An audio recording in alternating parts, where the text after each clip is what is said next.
The bitter wind whipped through Pine Ridge like a forgotten regret, and Emily Thompson stood on that dusty bus stop with nothing but a worn suitcase and a secret she'd buried deep. At 34, she'd mailed Victor Harrington a photo not hers, but her late cousin's, slim and youthful as a spring fawn. Emily's own figure filled her simple wool coat in ways that turned heads and sparked whispers back in Detroit. She knew the risk when she posted that envelope, but a widow with mounting bills and no family left makes tough calls. Victor spotted her right away as she stepped off the Greyhound, his sharp accountant's eyes narrowing like he was auditing a ledger. "You're not the woman in the picture," he said, his voice slicing through the chill. Heads turned at the station, folks pausing their small talk to gawk. Emily felt the sting of their stares, the burn of judgment heating her cheeks despite the cold. What happens when a desperate gamble falls apart? What does a woman do when her fresh start turns to ash? This was deceit, straight up, Victor declared in the diner lobby, his tone booming like a courtroom verdict. Mail-order matches demand honesty about everything, especially looks. Emily's face flushed, but she held her ground, faced worse than a smug financier's scorn. The ad called for a willing partner of solid character, nothing about size or shape. Character? Victor's laugh was sharp as a knife. A gal who lies about basics like that has shady morals, no doubt. That's when she noticed him, the mechanic in the corner, his steady gaze taking it all in. Jack Donovan was 6 feet of rugged grit, his right arm marked by a jagged scar from his Army days. Most guys would have averted their eyes from the spectacle. This one stepped up. "Trouble here, folks?" Jack's voice was calm but firm. Victor adjusted his tie. "Private business, Donovan. The lady and I have a busted agreement. Looks to me like the lady deserves better than a public shaming." Emily felt a spark, not pity, but real understanding. When Jack offered his arm, she took it without a second thought. His touch sent a jolt through her sleeve.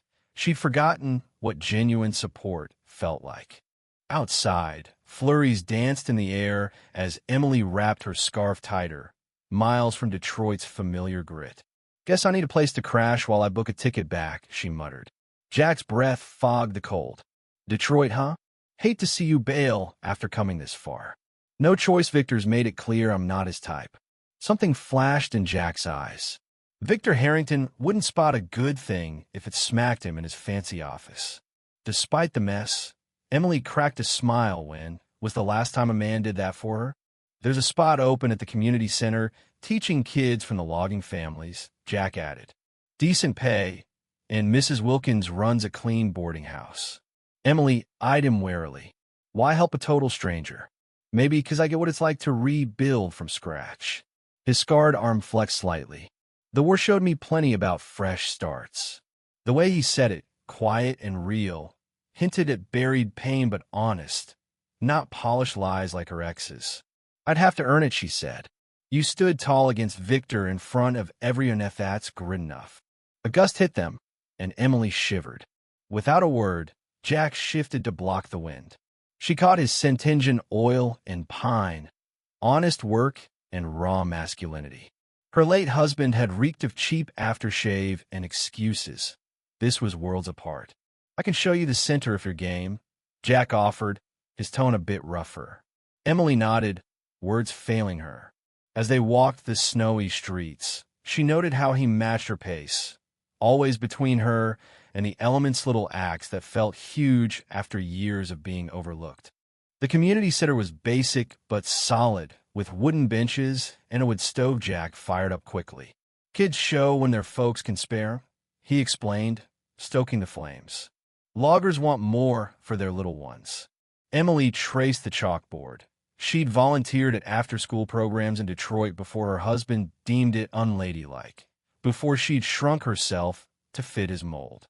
What happened to the last teacher? Hit it off with a trucker headed north left in a hurry. Firelight carved shadows on Jack's face.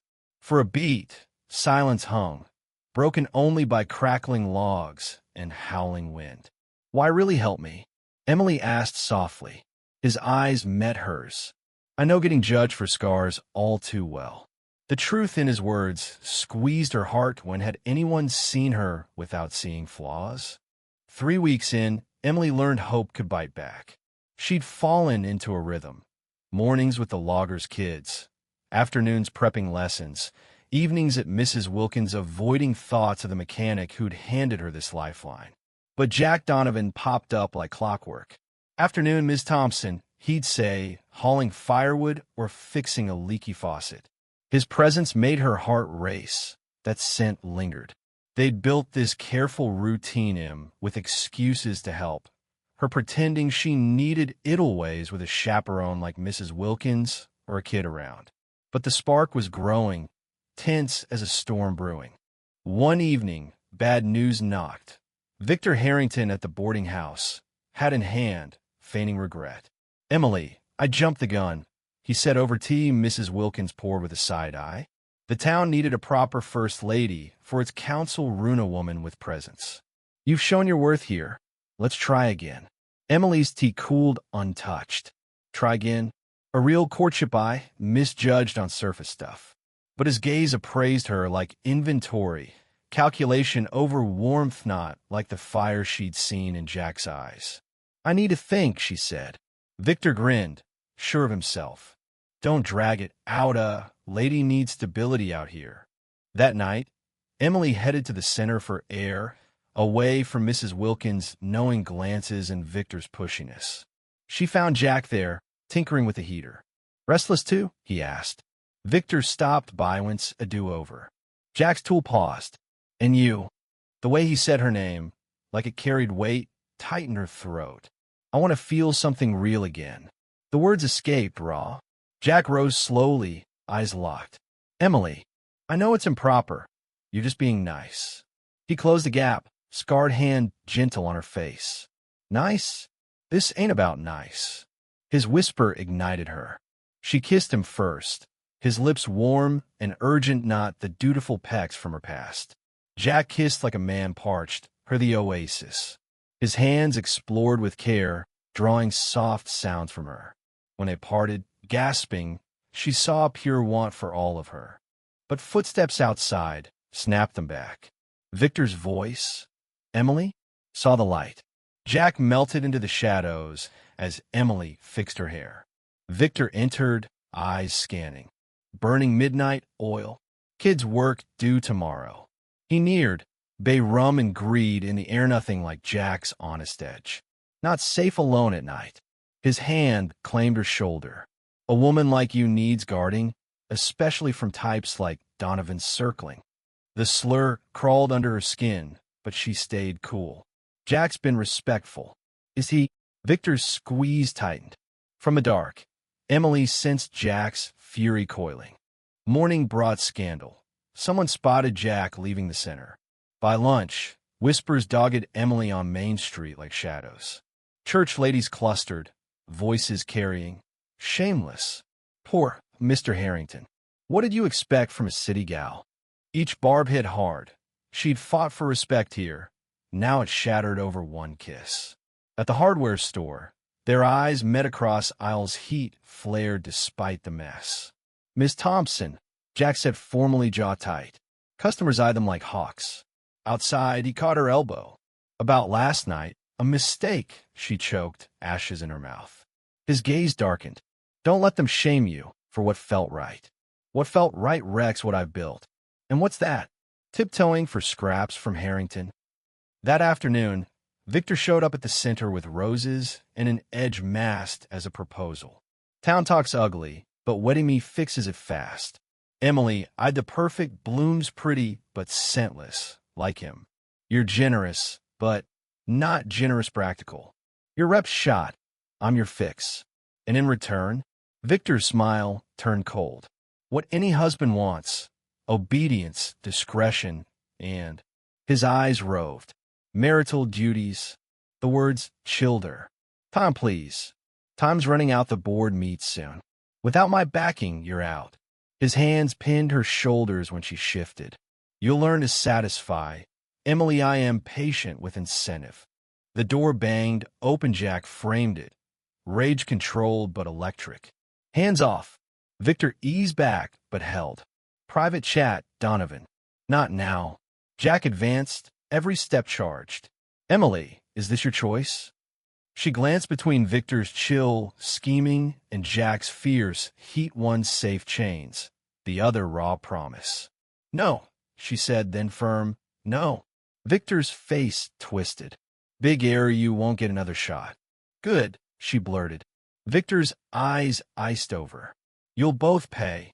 Silence smothered the room post-Victor. Emily sagged. Ruined everything. Jack knelt, hand over hers. Now you freed it. How sure? I've seen souls wither inside. Been there. She laced their fingers as rough from real labor. Honest scars. Now what? Choose. Fight for us or run scared to Detroit. What even is us? Jack's eyes searched. Let me prove it. He drew her up, the barrier crumbling. His kiss was fierce, claiming. His hands worshipped her curves, making her feel strong, craved. Beautiful, he growled against her neck. She arched, alive in ways forgotten. Voices neared.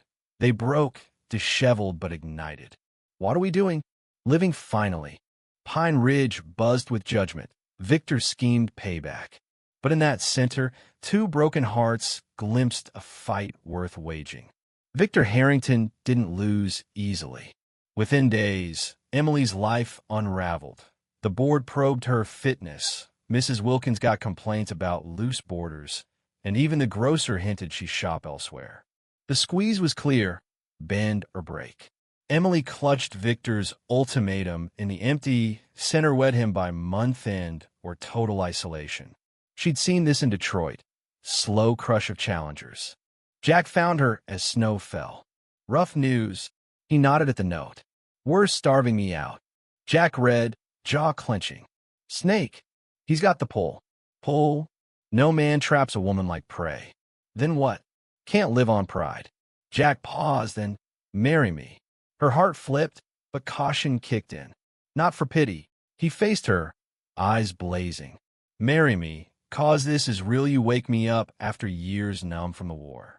She rose, legs shaky. You don't know me.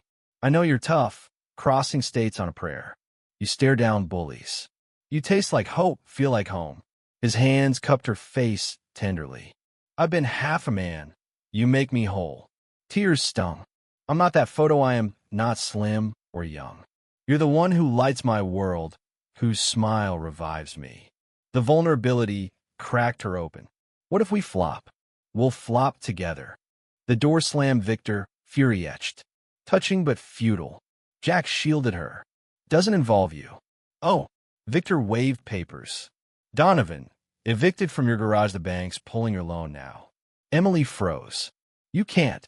I run the bank. Dear, purging bad elements benefits all. Jack's fist balled. You bastard. Watch if threats get you locked up. The snare was tight. Victor could ruin them clean, all respectable. Another way, maybe a new voice cut in. Sheriff Mike Riley entered, badge glinting, 3 loggers behind parents of her students. Mike, Victor warned. Private. Small towns make everything public quickly, Riley drawled. One logger, Sam Rodriguez, advanced. Heard tales about missing funds from crew accounts, Harrington. Victor paled. Lies. Riley held a ledger. Miss Thompson flagged. This knows her numbers. It clicked. Emily'd spotted skimmed bits from logs, tiny alone, big together. You've been dipping to hide bad deals, she said. Victor snarled, mask gone. You interfering witch. Jack lunged, but Sam beat him, fist cracking Victor's jaw. That's for my kid's tuition fund. Riley sighed. Victor Harrington, arrested for embezzlement and fraud. Quietly settled, Emily trembled in Jack's arms. Over. The hard part, now the good. Spring bloomed in Pine Ridge like a promise kept. Emily watched from their cabin porch as Jack tended their garden. 6 months wed, and his grin still skipped her heart. Their quick ceremony, Riley officiating. Town watching, simple vows under vast skies. No frills, just truth. Victor rotted in the state pen, dreams dashed. Bank reformed, funds restored. Emily's hand rested on her belly, New life, Staringa, fresh chapter. She'd tell Jack tonight, in bed, head on his chest, his scarred hands soft on her. Thinking deep, Jack said, straightening, dirt-smudged and strong. She ached with love. Good or wild? Both. He pulled her close like home. Love you, Emily Donovan. Even wild. Especially, they stood, sun gilding the hills. Behind, shared home, books, bed of passion and peace. Ahead, seasons together, love chosen over ease. The heartland tested them. Bared souls, proved imperfect folks, find perfect bonds. That, Emily knew as Jack held her, was pure gold. What do you think of Emily and Jack's journey? Drop a comment below sharing your take. Did Victor get what he deserved? Or was the scandal too harsh? Take a stand on the drama and let me know your views.